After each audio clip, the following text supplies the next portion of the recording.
Find the partial fraction decomposition of the rational function 2 over the quantity x minus 1 times the quantity x plus 1.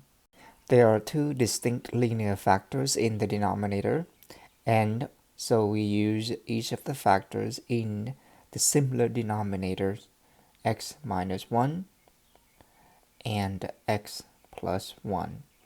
Since the denominator is a linear factor, we only need a constant in the numerator. The same with the denominator x plus 1. This is the form of the partial fraction decomposition. Next, we need to find the coefficient a and b. If the given rational function is the same as the sum of the two simpler fractions, then if we combine the two fractions, we should get the given rational expression back. And to combine the two simpler fractions, we would first need to find the least common denominator.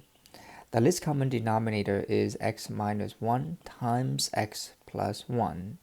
In order to combine the two fractions, we would need to have the same denominator, so we would multiply x plus 1 both top and bottom to the first rational expression, and we would multiply x minus 1 both top and bottom. This will give us a times x plus a plus b times x minus b in the numerator, and the denominator is the least common denominator, x minus 1 times x plus 1. Whatever this is, this needs to be the same as the given expression 2 over x minus 1 times x plus 1. For the two rational expressions to be the same, the numerator have to be the same and the denominator have to be the same as well. In this case, the denominator is already the same, x minus 1 times x plus 1.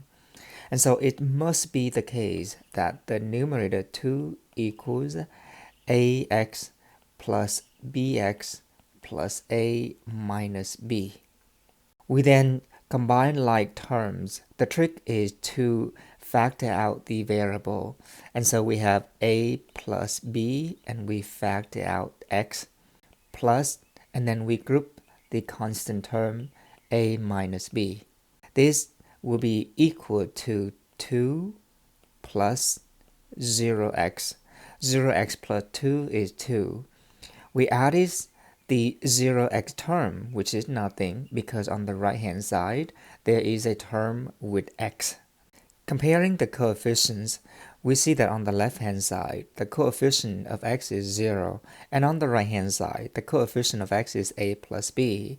So we must have 0 equals a plus b.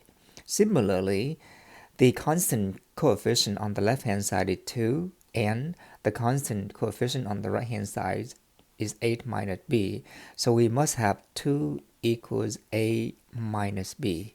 This is now a system of equation, and we simply go ahead and solve the system of equation using either elimination or substitution method.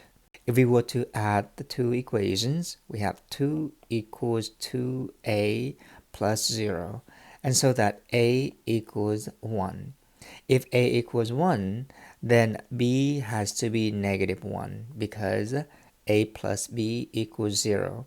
We simply plug a equals 1 into the first equation and isolate b. If a equals 1 and b equals negative 1 in that order, then we can rewrite the given rational expression, which is 2 over x minus 1 times x plus 1 as a is now 1 over x minus 1, and b is now negative 1 over x plus 1. This is 1 over x minus 1 minus 1 over x plus 1. And this is what we call a partial fraction decomposition of the given rational function. We can't mix up a and b in this case because we set it up as a is the coefficient on top of x minus 1.